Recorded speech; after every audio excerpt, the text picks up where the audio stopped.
Hello friend, जय Jagannath. Welcome back to my mini blog मतलब Jagannath blog को।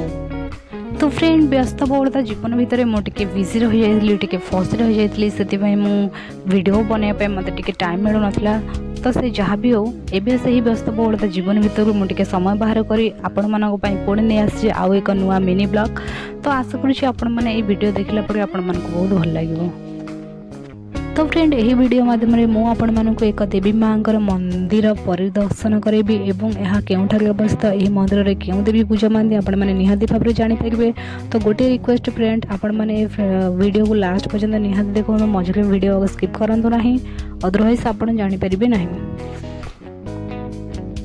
तो फ्रेंड देखो, मुझे आसी पहुँचाई उत्तराखंड हरिद्वार, जहाँकि हर की पौरी नाम प्रसिद्ध। हरिद्वार मात्र 3 किलोमीटर दूर रही विशालकाय पर्वत एवं से पर्वतर नाम अटे शिवालिक पर्वत। से ही पर्वतर शीर्ष में विराज कर माता मनसा देवी। यही शिवालिक पर्वत उपरे विराजमान होइथिबा माता मनसा देवी मंदिर को जीवक हेले आपण मैंने रोपवे साहाय्य जाइपारे एवं पाहाच चढ़ी चढ़ी जाइपारे। देखो मुझे ये पाहाच चढ़ी चढ़ी जाऊँगी जेहेतु एते दूर आसी तो मत इच्छा है कि मु रोपवे साहाय्य जीविनी, कारण मु कष्ट करी गले मत कष्ट अनुभवटा भी मु जानीपारि एवं कष्ट करी मो माँ को दर्शन करने को ही चाहूँगी। तो से मु रोपवे साहाय्य न जाई मु चली चली से पाहाच ऊपर चढ़ी चढ़ी ही जाइली। तो फ्रेंड, ये आपड़ देखिए पाहाच चढ़ी चढ़ी गला बेले आपण मानक केते सारा भोग दुकान भी मिलूथ, जोटिकी मुझे माता कि देवी गोटे भोग किनी आ मो हालत एत खराब होता। ये मिनिमम 1000 प्लस कि बहुत सारा पाहाच थी, मु काउंट तो करनी। पहाड़ एत हाइट थिला कि मु पहाड़ चढ़ी चढ़ी गला बेले मु माने कथा ही कह पार नथली, माने खाली तंटी सुखी जाउतला। तो फ्रेंड, यही मंदिर निर्माण कार्य 4 वर्ष लगी, जहाँकि 1811 रु 1815 मसीहा पर्यंत। एवं यही मंदिर निर्माता होउछंती मणिमाजरार महाराजा गोपाल सिंह। कहुए महाराजा गोपाल सिंह मनसा देवी बहुत बड़ भक्त थे एवं से मनसा देवी दर्शन पर एक गुंफा मध्यम जाते पर जितेबाला से मनसा देवी निकट में जा निजर मानसिक रखिले एवं मानसिक पूरण हवा पर से मनसा देवी मंदिर से ही स्थापन करते।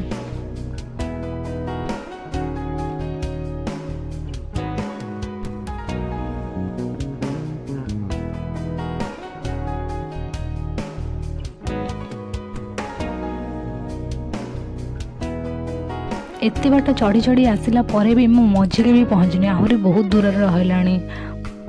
पर्वतर शीर्ष में पहुँचवा बहुत कष्ट, कहीं ये बहुत पाहाच थाए आ पाहाच एत चढ़ी चढ़ी गला गोड़ आ काम ही करे माने टोटल उठे ही ना। तो बहुत कष्ट के मु टॉप रे पहुँची थी। जेहेतु पहाड़टा बहुत हाइट रे अच्छी, तो हरिद्वार पूरा सहर ही ये देखा जाउथि।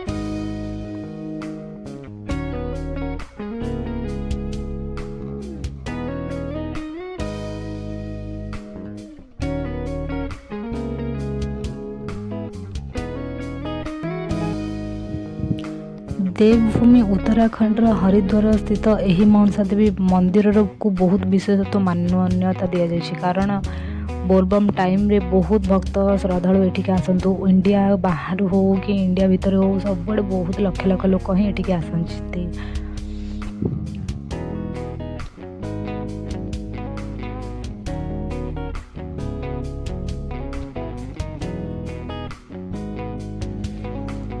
यही मंदिर को लेकिन कहुए मंदिर में जेकोसी भक्त निजर मन्नत मांगती, निजर मानसिक पूरण करने ये माँ देवी माँ निकट में किसी मनस्कामना रखती आउ मानसिक रखती, तो से निहाती भाव में देवी माँ पूरण करती बोली कहुए। आखपाख के लोक मैंने भी बहुत कहती जी मु पचारि बुझी।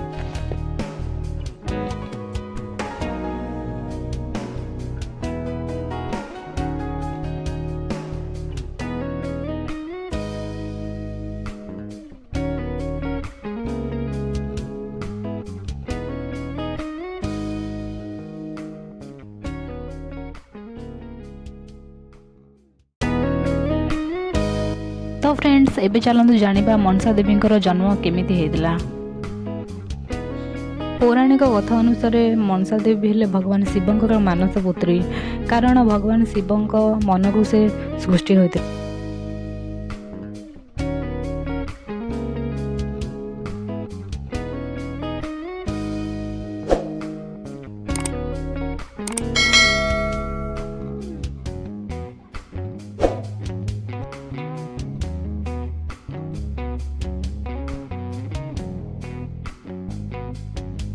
तो फ्रेंड देखो ये मुझे सीढ़ी चढ़ी चढ़ी आसला पर मोर फाइनल रिजल्ट जोटा कि मुझे मंदिर पाखरे ही पहुँची सारी आउ मोर गोड़ एत बिंधा चिटिक होता एबे तो फिलहाल किसी भी ना आ मनरे भक्ति थे ना गोड़ बिंधा कौन किसी भी लगभग। तो जहाँ भी मुझे ठाकुर पाखे आसी पहुँच जाए देखी बस मन को बहुत शांति बहुत एक्साइटेडमेंट।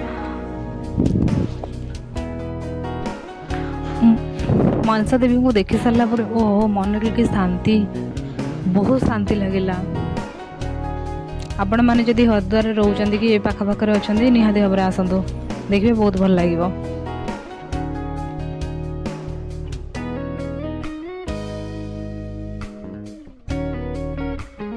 समुद्र मंथन टाइम रे जिते बड़े विष भागुला से विष को भगवान निजे शिव पी देते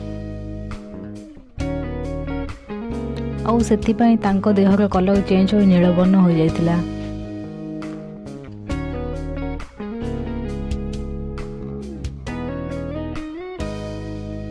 महादेव शिवंकर गला नीलवर्ण हो जाइतिबारु से निजर मन को एक कन्या जन्म देथिले एवं जेउ कन्या भोलेनाथ गला ଥିବା नीलवर्ण सब जाक विष बाहर को बाहर कर देथिले एवं शिवंकर मन को जेउ कन्या जन्म होते ताहांको मनसा देवी नाम परिचित करा जायतिला।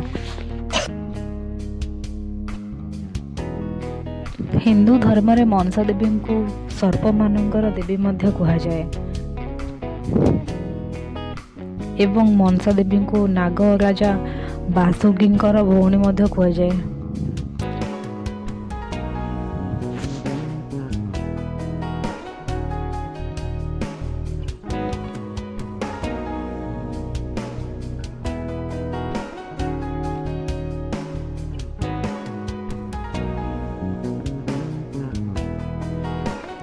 मनसा देवी दर्शन कर सारा पर मंदिर आखपाखे देवादेवी दर्शन मध्य कली।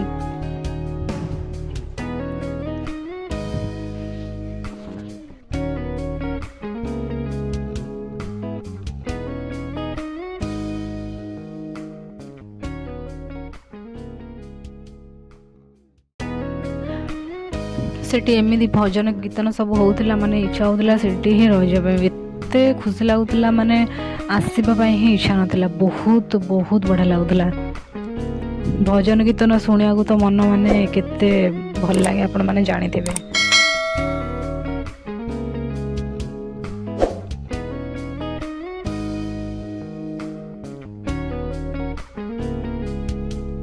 देखंतु केते भीड़ माने प्रबल आउ श्रावण मास के तो छाड़ न कह माने पाद पकेबा को ही जगह नहीं।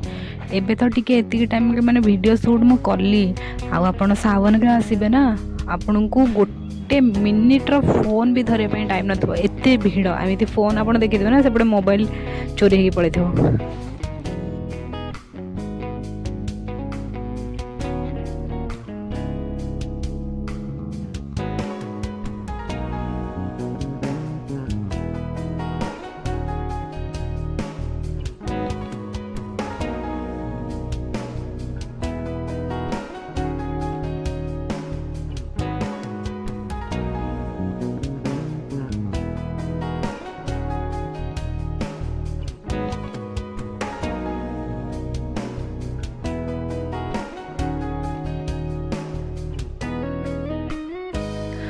एते भीड़ थी हेले मु कहा भी खाते न कह मु पूरा आगे आगे तड़िली केमी मु देवी को देखी मनसा देवी दर्शन पाई बहुत मते बहुत एक्साइटेड थी आ बहुत खुशी मत लगुला एत खुशी लगुला छाड़ कही तो हेनी आ देखु केते गहली लगी आउ एते गहଳି थिला ना मो गोड़ के भी केते जण कुदे जाइछन सेटा भी मु जानि पानी आउ बाहर आसिक देखला गोड़ मो केते मोटा ही फुली जाइछि। तो से जहाँ भी हो भोग जोटा नहीं जाई भोग जहाँ भी आनिक आसली ये तो बेसी टाइम लगे खाली भोग टाइम बढ़ेबे बस सरला किसी ना आउ गोटे कथा ये फोन अलाउ ना मु बहुत कष्ट के टिके वीडियो ही खाली करी फोटो शूट करा तो टोटल ही मना जहाँ टिके देखा से वीडियो आपण मैंने देखिए माता दर्शन तो निहाती देखिपारे किंतु जेहेतु फोटो अलाउ नहीं वीडियोस अलाउ नहीं तो मु बेसी वीडियो मनसा देवी बनई पारिनी।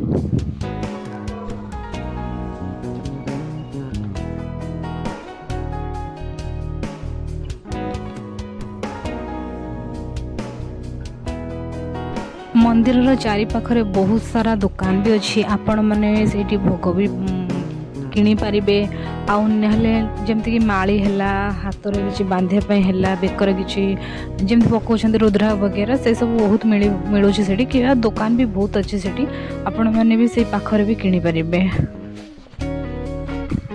देखिबा केते सुंदर सुंदर जिंस मिलुछि।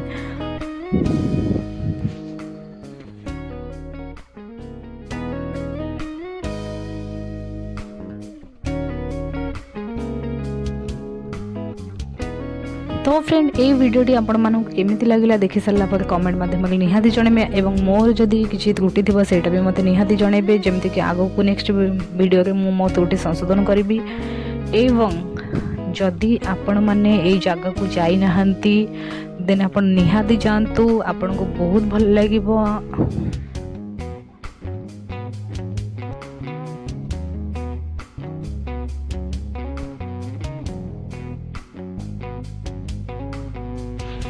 तो फ्रेंड एबे मो मनसा देवी दर्शन कर सारा पर रिटर्न होची आपण माने देखे पाथे पहाड़ एते हाइट अच्छी जे हरिद्वार एकदम व्यू पूरा व्यू केमिते ओवरलुक होची आपण माने ए जगह को निहाती आसंतु बहुत थरे हेले बहुत आपन खुशी लागिवो देखिबे आपण बहुत माने मन के जहाँ भी थिबो ना माने एठी दुख भी माने गोटे मिनिट भी आपण जेतिक टाइम एठी रहिबे आपण टिके भी किछि दुख लागिबनी जदि आपण मन के सेमति किछि दुख देबो कि किछि भी देबो मते तो एठी बहुत बहुत ही भल लागिला।